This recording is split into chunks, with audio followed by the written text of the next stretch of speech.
Hi and welcome to Smells Like Home Cooking, where we show you our favourite foolproof recipes for you to try at home. Today we're making a lovely cauliflower and broccoli bake loaded with cheese and bacon.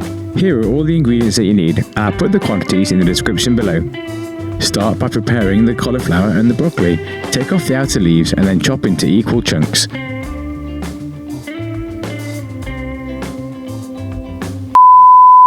Now at this point you need to steam or boil the cauliflower and broccoli, but we don't seem to have a video for that. Sorry, but let's move on to the rest of the recipe.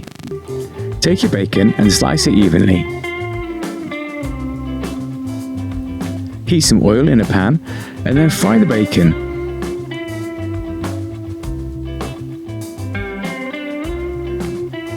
We're aiming to get it nice and crispy. Once done, just set it aside to cool.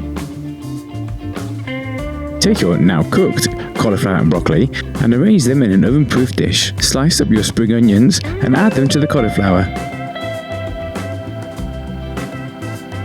Also sprinkle over the bacon and then we'll move on to the sauce. To a large bowl or jug, add the cream and the sour cream. Next add the paprika and the garlic and then the mustard. And then finally the cheese. Mix this all together well and it's then ready to go on top of the cauliflower and broccoli. You can spoon this over the top like I've done here, trying to keep it as even as you can, or just mix it all together if you prefer.